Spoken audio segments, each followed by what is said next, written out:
आपण अजून किती भोळसट आहोत याचा एक नमुना हा आजच्या बैठकीमध्ये मला इथे दिसतोय की मी त्या दिवशी एका शिबिराला आलो असताना मी काय म्हटलं होतं, काय सांगितलं होतं आणि कशा प्रकारची बैठक लावली.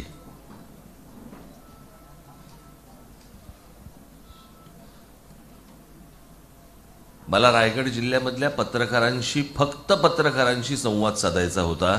असू दे आता, परंतु त्याला काहीतरी एक जमीन परिषद वगैरे असल्या काहीतरी गोष्टींची नावं देऊन हे काही जाहीर करायच्या गोष्टी नव्हत्या या.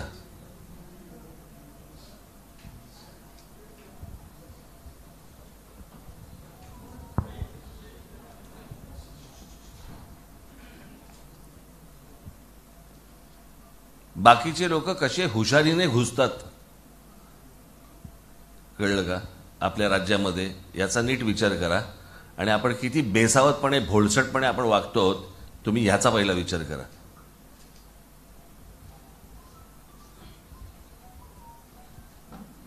ही काही जाहीर सभा नाहीये. हे तुमच्यावरती येणारं, होणारं, आपल्यावरती, महाराष्ट्रावरती होणारं जे आक्रमण आहे,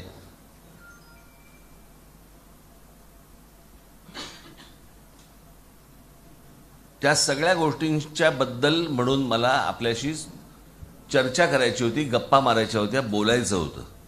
मी एकटा बोलतोय आणि तुम्ही काहीतरी ऐकताय, हे अपेक्षितच नव्हतं मला.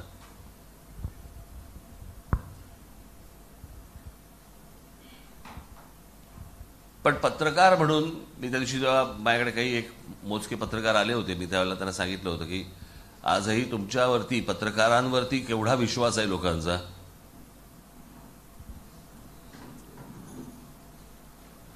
तर एखादी बातमी कोणाला तरी सांगितली तर तो म्हणतो, नाही रे असं नाही आहे. अरे तो म्हणतो, हो मी खरंच सांगतो तुला, मी पेपरमध्ये आलंय.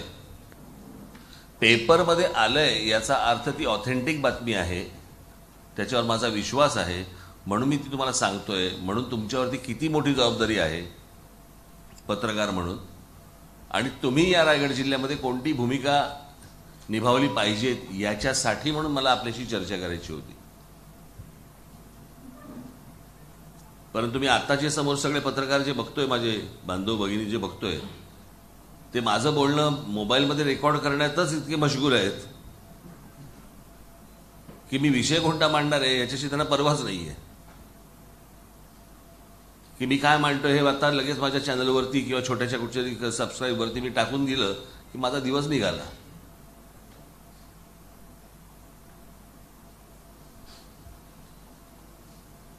मी जे गेले अनेक वर्ष या महाराष्ट्रामधल्या, पुणे शहर असेल, नाशिक असेल, ठाणा असेल, मुंबई तर झालीच, म्हणजे मुंबईची तर वाट लागलीच. पण मला तुम्हाला सतत एक गोष्ट सांगायची आहे की तुमच्या पायाखालची जमीन निघून चालली आहे याचा आपल्याला, आपल्या मराठी माणसाला अंदाज आहे का?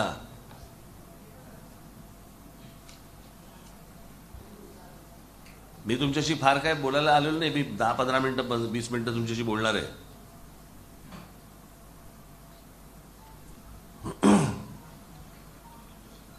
मी त्याशी माझ्या शिबिरामध्ये मी जेव्हा सांगितलं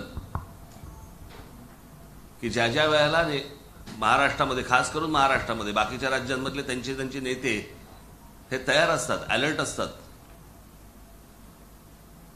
ते त्यांच्या माणसांचा पहिला विचार करतात. आमच्याकडे तो होत नाही. मी आत्ताच वरती एका अधिकाऱ्याशी बोलत होतो, त्यांनी मला काही नावं सांगितली, गावांची नावं सांगितली. ती बोलली ही गावं संपली आता, अलिबाग आणि ह्या सगळ्या आजूबाजूच्या जवळपासची जी गावं आहेत संपली, गेल्या जमीन त्यांच्या. मग माणसं कुठे गेली?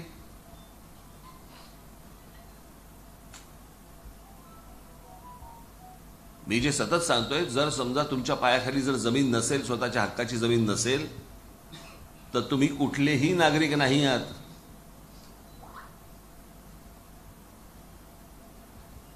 मला कल्पना आहे या गोष्टींची की प्रत्येकाला पैशाची गरज आहे, प्रत्येकाला काही ना काहीतरी गोष्टींची गरज आहे, प्रत्येकाचा परिवार वाढतोय, मोठा होतोय, मुलं मोठी होत आहेत, त्यांना पैशांची गरज आहे, शिक्षणासाठी पैशाची गरज आहे, मी जमीन ठेवून करू काय? बरं, ह्या सगळ्या गोष्टी मला ह्याची पूर्ण कल्पना आहे. बरं, तुमची जमीन आहे, ती तुमची वैयक्तिक प्रॉपर्टी आहे, ती विकावी का न विकावी हा माझा विषय नाही आहे. पण उद्या तुम्ही ती विकल्यानंतर ती कोणाच्या घशात जाते, नंबर एक. तुम्हाला त्याचा मोबदला व्यवस्थित मिळतोय का? बरं, ज्या प्रकारचे दलाल आत्ता आपल्याकडे जे फिरत आहेत ते सगळ्या ठिकाणी तेच फिरत असतात, पुण्यात काय आणि कुठे काय, बरं बहुतांशी मराठीच असतात. त्यामुळे आपल्या लोकांचा विश्वास बसतो. हे तू डोळ्यात लाईट नको रे मारू.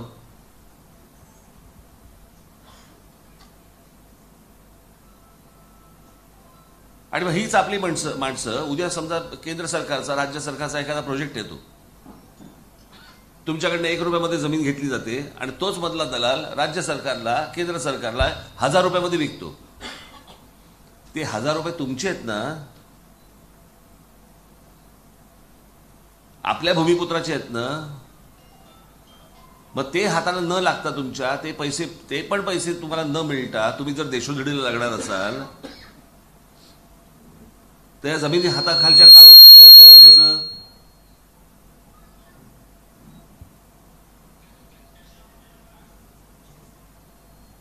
मी त्या दिवशी जे सांगितलं, जगामधला कुठचाही तुम्ही इतिहास तपासून बघितला तो भूगोलाशिवाय नाही. जमीन हडप करणं एवढाच फक्त भाग होता. आज ट्रान्स हार्बर सुरू झाला, ही रोरो सुरू झाली आहे. उद्या हे रस्ते तुमच्या जमिनी जाणार हातात ना बाबांनो. आज तुम्ही जर दुबईमध्ये गेलात, अनेक अशी ठिकाणं आहेत, मी तुम्हाला सांगू शकेन, परंतु खास करून तुम्हाला माहिती असलं म्हणून दुबईला गेलात आणि जर समजा तुम्ही व्यवसाय करायचा ठरवलात, जमीन तर दूरची गोष्ट, व्यवसाय करायचा ठरवलात तर तुम्हाला तिकडचा एखादा अरबाला पार्टनर म्हणून घ्यावा लागतो. मग जर समजा उद्या रायगड जिल्ह्यामध्ये जर समजा अशा प्रकारचे कुठचे व्यवसाय येणार असाल, का नाही तुम्ही पार्टनरशिप मागत? शक्य असल्यास मी तुम्हाला ऑप्शन सांगतोय. उद्या पुढच्या तुमच्या सगळ्या पिढ्यांचा विषय संपून जाईल, विषय आटपून जाईल, किंवा नाही येत आहेत पैसे, माझं घर पण आहे, इथेच आहे, मी माझ्या गावातच राहतोय, बाकीच्याही गोष्टी मला मिळत आहेत. आपल्या लोकांना महाराष्ट्रात, खास करून महाराष्ट्रात, आपल्या लोकांना भानच नाही या गोष्टींचं. तुम्ही सहज माझ्या पत्रकार बांधवांना माझी विनंती आहे, तुम्ही सहज आत्ता जिथे रजिस्ट्रेशन होतात ना जमिनींचे, जाऊन बघा कोणाच्या नावावरती जमिनी झाल्यात. आता रायगड जिल्ह्यामध्ये अजून एक धोका म्हणजे तुमचं नेरळ, माथेरानच्या पायथ्याशी जा, तिथे इमारती उभ्या राहत आहेत, कोण फ्लॅट घेतात जरा बघा. मराठी लोक आहेत का बघा त्याच्यात.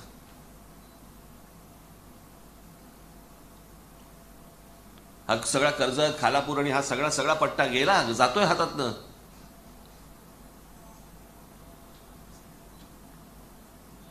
माझ्या इथे आलेल्या माझ्या महाराष्ट्र सैनिकांना, तरुणांना माझी हीच विनंती आहे, तुम्ही अलर्ट असलं पाहिजेत, सतर्क असलं पाहिजेत की हे काय माझ्या आजूबाजूला घडतंय. मी मागे एक उदाहरण ऐकलं होतं की स्वतःच्या भाषेसाठी, स्वतःच्या काय म्हणून एम्पायरसाठी किंवा स्वतःच्या सगळ्या गोष्टींसाठी माणूस कसा सजग असतो.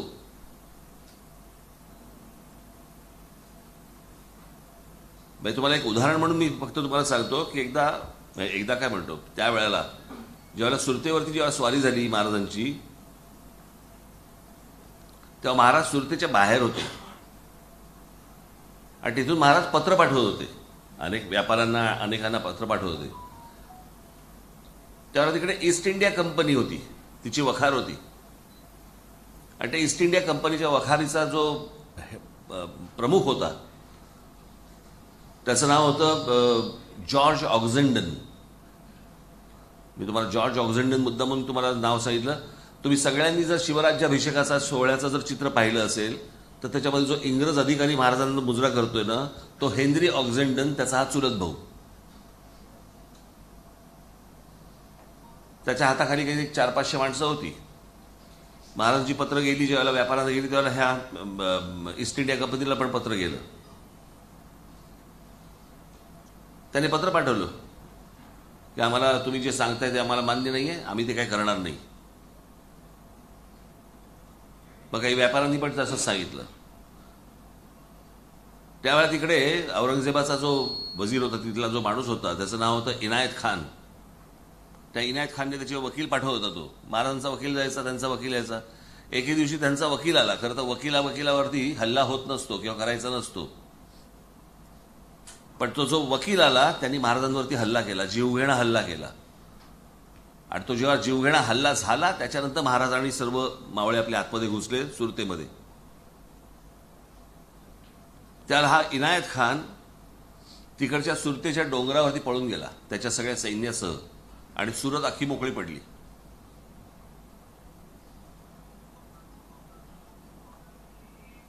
त्यावेळेला हा जो जॉर्ज ऑक्झेंडर होता त्याने तिकडे मार्चिंग केलं, लोकांना भरोसा द्यायला, विश्वास द्यायला, ताकद द्यायला.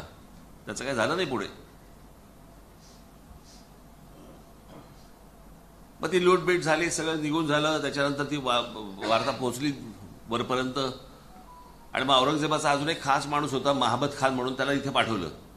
तो जेव्हा आला इथे त्यावेळेला तो इनायत खान पण खाली उतरत होता. त्याला लोकांनी चपलांनी मारला. आणि मग त्यांनी महाबत खानला सांगितलं की हा इंग्रज अधिकारी, या इंग्रज अधिकाऱ्याने आम्हाला बळ दिलं. तर त्या महाबत खानने एक तलवार काढली त्याच्याकडची, सोन्या माणक्याने हिरा मोत्याने मडलेली, आणि ती तलवार त्याला दिली.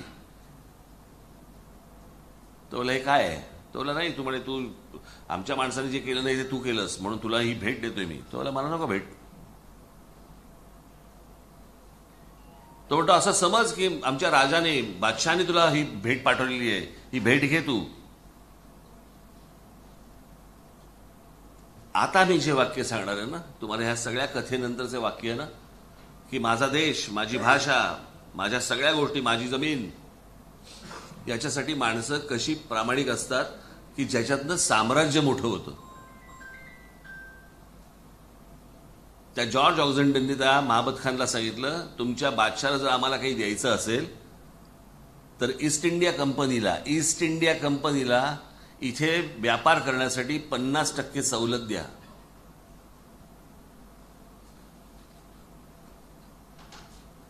साम्राज्य असं वाढत असतं. त्यावेळेला कोण तिकडे राणी असेल, राजा असेल, कोण असेल आपल्याला कल्पना नाही. त्याला माहिती नसेल हा इथे एक जॉर्ज ऑक्झेंडर नावाचा कोणतरी त्यांचा अधिकारी आहे. पण स्वतःचा झेंडा, स्वतःची जमीन, स्वतःची भाषा, याच्यासाठी कोण कुठच्या ठिकाणी आलेला एक अधिकारी ज्यावेळेला अशा प्रकारची गोष्ट सुनावतो, अरे तुम्ही तर महाराष्ट्रामध्ये जन्माला आलेले भूमिपुत्र, तुम्ही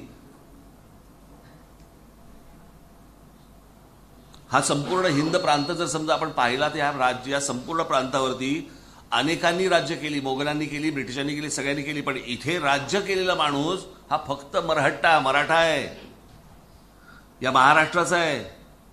ज्यांनी राज्य केलं त्या राज्यकर्त्या मराठ्यांचा आज तुमच्या हाताखालची जमीन जातीये, बाहेरच्या येऊन जमिनी घेत आहेत तुमची, तुम्हाला पोरकं करतायत, तुमच्या पुढच्या पिढ्यांना पोरकं करतायत, तुमच्या हाताला काही लागत नाहीये, हातात पैसे येत नाहीयेत.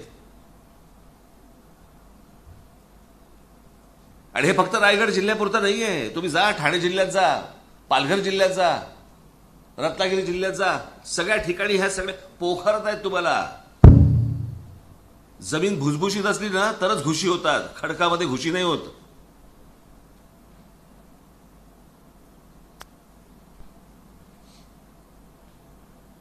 आज जे कोणी दलाल म्हणून फिरत असतील त्या दलालांना पण माझं सांगणं आहे, अरे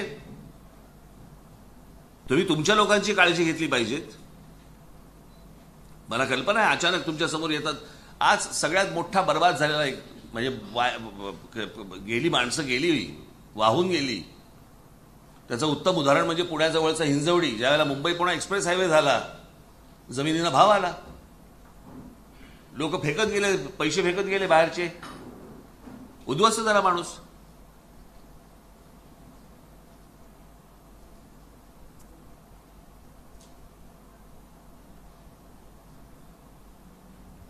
मला या सगळ्या गोष्टींसाठी म्हणून मला काही गोष्टी करायच्या आहेत, त्याच्यासाठी म्हणून मला तुमच्याशी काही गोष्टी खाजगीत बोलायच्या होत्या. हे चॅनलचे कॅमेरे लावले आहेत, सगळेजण उभे आहेत, मोबाईलवरती काहीतरी शूट करतायत, हे असले बैठकी नव्हती घ्यायची मला.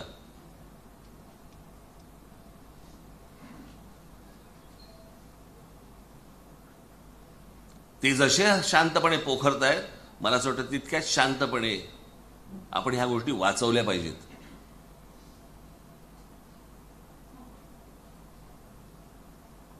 आज दुर्लक्ष कराल, कालांतराने विश्वास ठेवाल माझ्यावरती. आणि तेव्हा आठवेल तुम्हाला एक राज ठाकरे आला होता आपल्याकडे.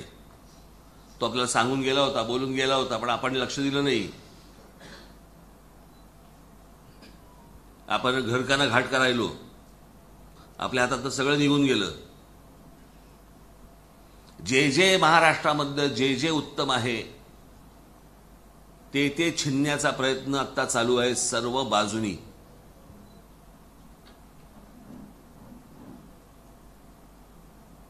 म्हणजे तुम्ही थोडक्यात पैसे देऊन बलात्कार चालू आहे असं म्हटलं तरी वावगं ठरणार नाही.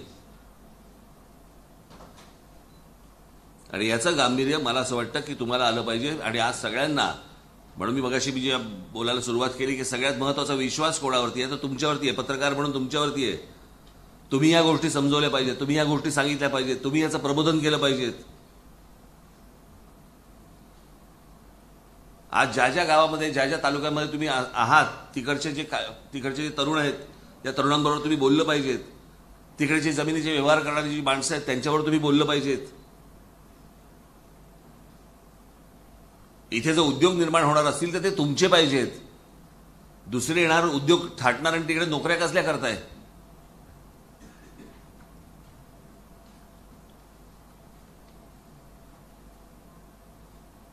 आज मी अशी अनेक मुलं मी बघत असतो. पुण्यामध्ये एक नवीन रेस्टॉरंट आलंय पुण्यामध्ये. काय रेस्टॉरंट आहे? काश्मीरी रेस्टॉरंट आहे.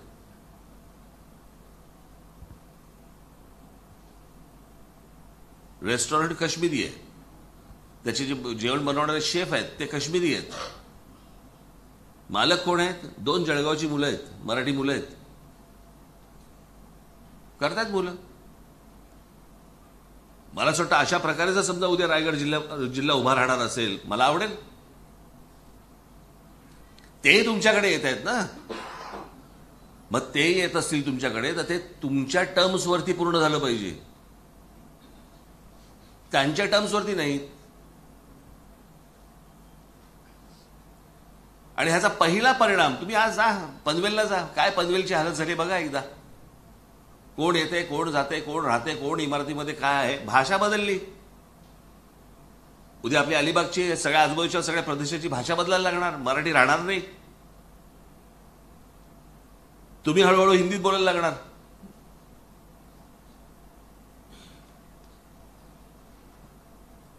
मी ह्या ज्या धोक्याच्या सूचना देतोय हे सगळं मुंबईत झालंय, हे पुण्यात होतंय, ठाण्यात होतंय. मी ठाणे जिल्हा मगाशी म्हटलं ना तुम्हाला, ठाणे जिल्हा हा एकमेव जिल्हा आहे जगात, कुठे भारतात नाही जगात, की तिकडे सर्वाधिक बाहेरून येणाऱ्या लोकांची लोकसंख्या आहे.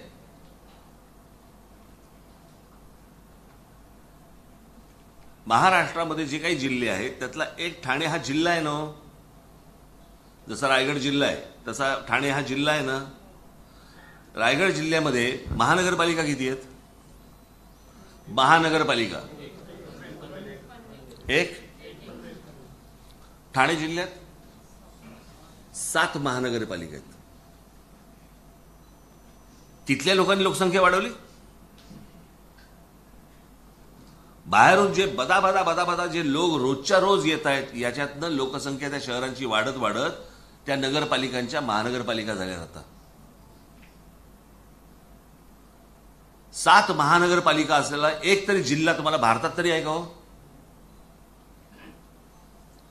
तुमच्या लक्षात येते की हे काय प्रकारचं आक्रमण आपल्यावरती होतंय, काय प्रकारची लोक आपल्याकडे येत आहेत. आणि नुसती येणार नाहीये ते, त्यांच्याही कदाचित भानात नसेल, त्यांच्याही लक्षात नसेल, परंतु ते येता येता येता पुढे होतं असं की तुम्ही तुमचं सत्व सगळं विसरून जाता. तुम्हाला त्याचं जर भान आत्ता नसेल तर तुमच्या हाताखालीनं सगळं गेलेलं असेल. आणि मी त्या दिवशी जे वापरलेलं वाक्य आहे, त्यानंतर तुमच्याकडे फक्त कपाळावरती पश्चातापाचा हात मारणं याच्या पलीकडे काही नसणार. तुम्हाला वाटेल मी घाबरवतोय का? हो, मी तुम्हाला घाबरवतोय, तुम्हाला धोका सांगतोय, भीती सांगतोय. तुम्हाला हे बाकीच्या कुठच्याही राजकीय पक्षाची लोक येऊन सांगणार नाहीत, कारण त्यांचे व्यवहार ठरलेले असतात. माझा व्यवहार नाही याच्यात.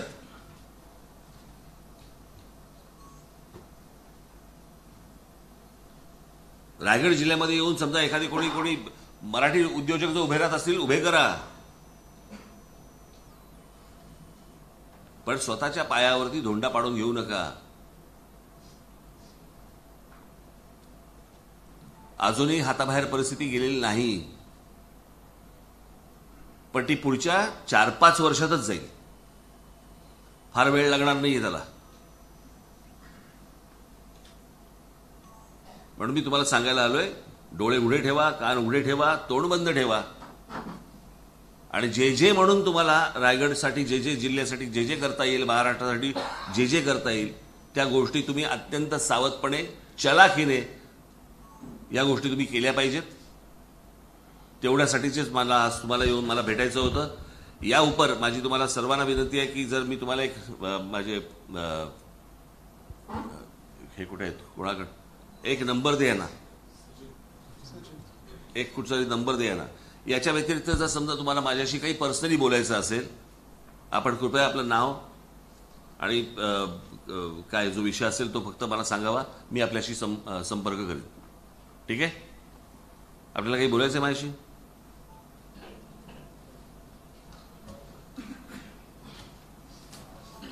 काही बोलायचंय? हां.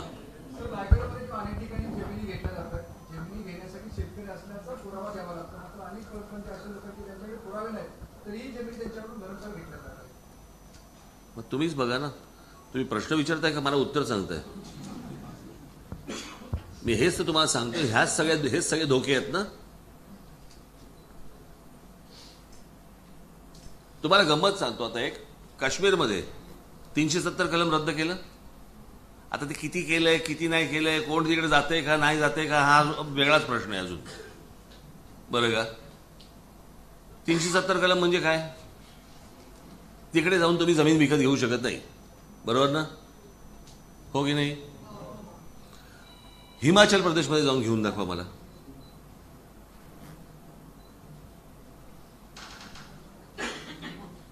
आसाम, मिझोराम आणि हे जे सगळे प्रदेश आहेत ना, तिथे जाऊन जमीन घेऊन दाखवा मला तुम्ही. आपल्याकडची अंतर्गत अशी अनेक राज्य आहेत की जर समजा तुम्ही तिकडे मोठा उद्योग थाटणार असाल तर ठीक आहे, पण जर छोटे छोटे काही गोष्टी करायला जाणार असाल, सरकारकडनंच परवानगी मिळत नाही, महानगरपालिकांकडनंच परवानगी मिळत नाही. मला जो मागे बोलले होते ना, स्थलांतर तो भारताचाच आहे, मग तो भारताचाच नागरिक आहे, मग तो आल्याने काय होतं? स्थलांतरितांचा कायदा एकदा वाचा, जो भारताला लागू आहे. मला एका राज्यातून दुसऱ्या राज्यामध्ये जर समजा मला जायचं असेल आणि मी जाणार असेल तर मला तिथल्या स्थानिक पोलीस स्टेशनला पहिल्यांदा सांगावं लागतं की मी येतोय, मी इथे राहणार आहे, माझं असं असं काम आहे. हा जर समजा स्थलांतरितांचा कायदा जर समजा आपल्याकडे असून जर समजा वापरला जात नसेल तर तुमच्याकडच्या जमिनीत चालल्या आहेत. मी का आलोय आणि कशासाठी आलोय हा विषयच नाही.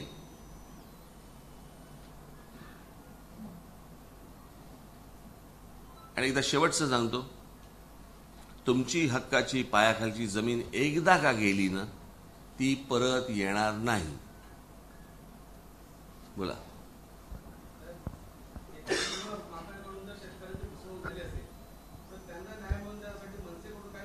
म्हणून मी आता ती काही गोष्ट सांगत नाही. बरं का? मला ज्या प्रकारची बैठक अपेक्षित होती त्याच्यामध्ये मी बोललो असतो, परंतु आता मला ह्याच्यात काही बोलायचं नाही. माझ्याकडनं काम होईल, तुमच्यापर्यंत पोहोचेल.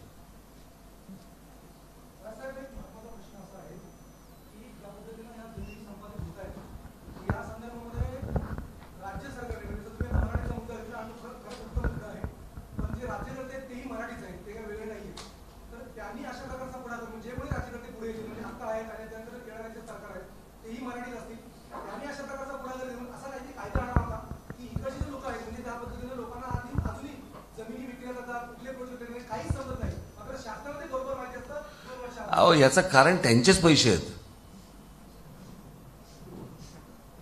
तुम्ही जर नीट काढून बघितलेत ना, आता नाणारला जे प्रकरण झालं माहितीये, सगळे अमराठी लोक होते, बरोबर?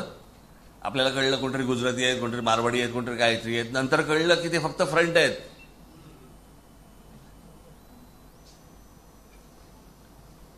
कुंपणच शेत खातंय.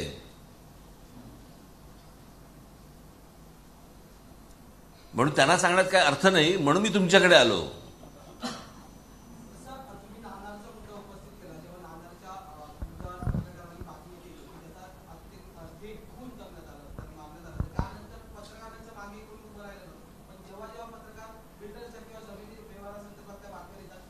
मी तुम्हाला बातम्या टाका सांगत नाहीये. मी तुमच्या वर्तमानपत्रांमध्ये आणि चॅनलवरती या प्रकारच्या बातम्या टाका ह्याच्यासाठी मी आलेलो नाही. तुम्ही पत्रकार आहात, लोकांचा तुमच्यावरती पत्रकार म्हणून विश्वास आहे. लोकांशी बोला. मी बातम्या टाकण्यासाठी नाही सांगत आहे तुम्हाला. खरं तर बातम्या टाकूच नये. आजच्या बैठकीची बातमी खरं तर टाकू नये, पण यांच्यात कुठे आहे पेशन्स तेवढा. हे गेलं पण असणार, चालू पण असणार तिकडे. बघ बघ बघ बघ बघ लगेच लगेच लगेच लगेच बघ बघ बघ चालू असणार तिकडे. कळलं का?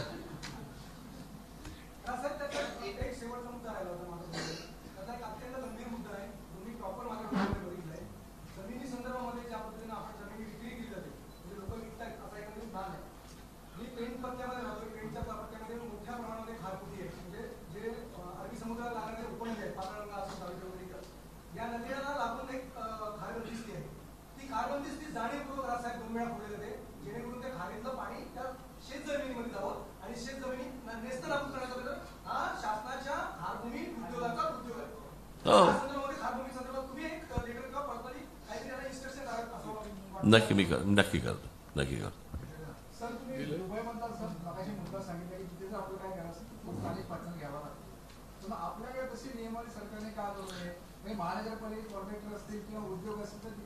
नाही, तिकडचा अरब आणि अरब पार्टनर नाही होत.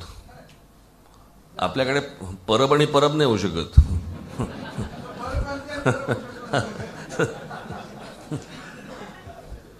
ठीक आहे. हा,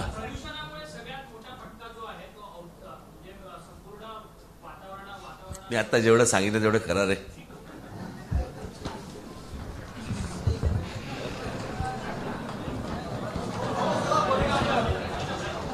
मी आता मी थांब रे जरा. मी आता आप्पासाहेब धर्माधिकाऱ्यांना मी भेटायला गेलो होतो आणि त्यांनाही जो मी भेटायला गेलो होतो तो मी याच संदर्भात भेटायला गेलो होतो. त्यांच्याकडे खूप मोठी ताकद आहे. त्यांच्याकडे हीच माणसं सगळी आहेत आणि या माणसांचं प्रबोधन व्हावं याच्यासाठी म्हणून मी आत्ता आप्पासाहेबांकडे मी त्याच कामासाठी गेलो होतो. धन्यवाद.